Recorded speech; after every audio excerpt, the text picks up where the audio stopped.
Hey guys, Money here, and in this video I'm going to be showing you guys the location of the new abandoned car that was just added to Need for Speed Payback yesterday. This is going to be, I believe it's called the Volvo 242, but I'm not 100% sure on that. I do know it's a Volvo though. This is location right here on your map. It is down on the bottom right pretty much in the main city area. And yeah, this car, the one that I get, ends up being a race car, I believe, or a race spec car. I believe the way that your car, or like the version of the car, is dependent on who delivers it. So if you have Tyler, then it's a race. If you have the off-road guy, Mac, then it's off-road. And if you have the other chick, then it's a runner. So we're going to go ahead and take this car back over to the RAV. In this video though, I do show you guys, well, I just go whatever route says on the GPS, whatever. But I do show you at the end all the customization and stuff as well that's available for it. This one doesn't have too much, I don't believe. There's not a lot in it. Not a lot of extra stuff that you can add that look decent on this car, in my opinion. But still, it is a pretty nice car. I think it comes stock level 166, and obviously you can get it right up to the 399 or whatever. I don't think you can actually do the supercar, or what are they, I don't remember what they're called, but the supercar builds or something like that. I don't think you can actually do that on these cars. I know I've been able to do it on the derelicts, but not on these abandoned cars, and I've gotten one of them up to level 399, I believe. But yeah, the cops in this one, they're pretty aggressive, as you can tell. That's one thing I never really liked in this. The cops are overly aggressive. I find for this aspect of it, like, it just seems a little bit too much sometimes, where especially if you're driving a car that's unmodified, such as these abandoned cars, it can be a pain in the ass to actually get away from them. But as you see there, they're starting to back off, and I'm wondering why the GPS is taking me all the way around when I can just cut across this field here.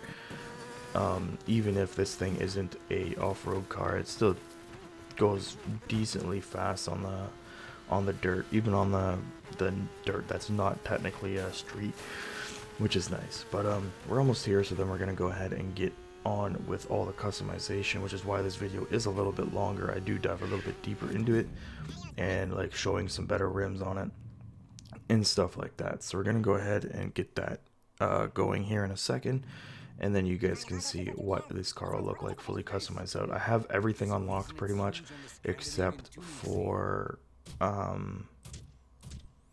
something with to do with the tires or the rims or the brake discs or some shit like that. No, brake calipers, that's it. That's what I don't have. But yeah, everything else I do have.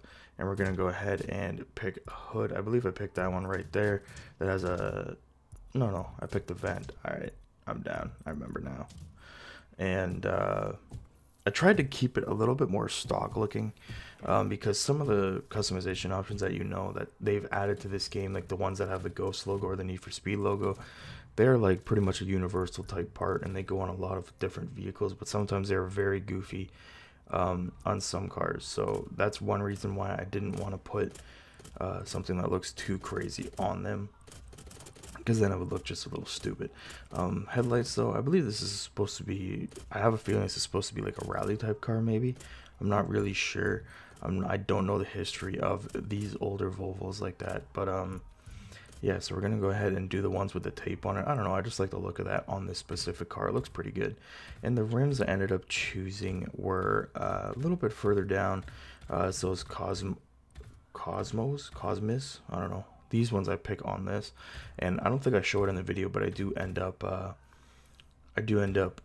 putting it to the biggest size possible for front and rear, and I think I kept the color of them black, as that looked pretty good on these with the color, which you guys will see, which the wrap that I chose for this car, which is almost like a copper type color, and it looks really good on this car, copper and black with the black rims. It looks really nice. So we're gonna go ahead and put the matching rims on the back here. One thing I never understood, why don't they let us put the same rims on the front as you do on the back? Like, why do we have to pick separate options? It doesn't make sense to me. And yeah, there's a couple of options for the front and rear fenders. I tried to stick with the Volvo ones because they actually looked a little bit better. The ones that have the tires that space out a little bit more is the ones that I picked. And obviously I did the dark tint for the taillights. Trunk lid, there's always usually only one option, and the bumper I did with the black one, which is the Volvo one actually, and I obviously changed the plate. And yeah, I changed the plate just to save money, I believe. And I also added a graphic at the end to the wrap that I have on the car, on the front window, on the windshield, since I couldn't put it actually on the rear windshield, which is where I would usually put it.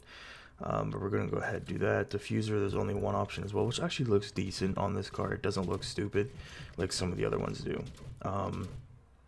Now I hate those fucking exhaust ones that come up really far. I think that one looks relatively okay. For that, wing mirrors, I decided to stick with the stock ones because I don't like the ones that go all the way down onto the fender. Those look a little goofy in my opinion. And the front fenders, I decided to stick with the same look as the ones that I put on the rear. So then there's just going to be the window tint, which I obviously put as dark as possible, I believe, and then the roof, which there's two different roofs, which I was a little bit surprised about. The Volvo one actually has louvers on the back, which is the one I ended up choosing. There wasn't too much of a difference between the two, I don't think. I think it's only really that one part that changes. And yeah, that's really it for all the customization. Stands, I lowered it all the way down pretty much, as I think it looked a little bit better when it's down more closer to the ground.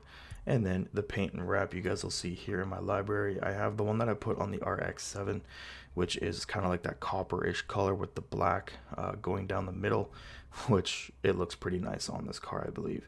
So I ended up picking that, and I added that little graphic, like I said, on the front. But I did take a quick look at some of the community wraps. I would have liked this one if it didn't have all of those graphics. It looks ridiculous.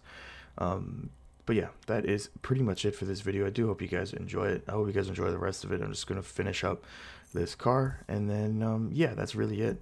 And if you guys want some more of these videos, be sure to leave a like and subscribe, and I'll see you guys in the next video. Peace.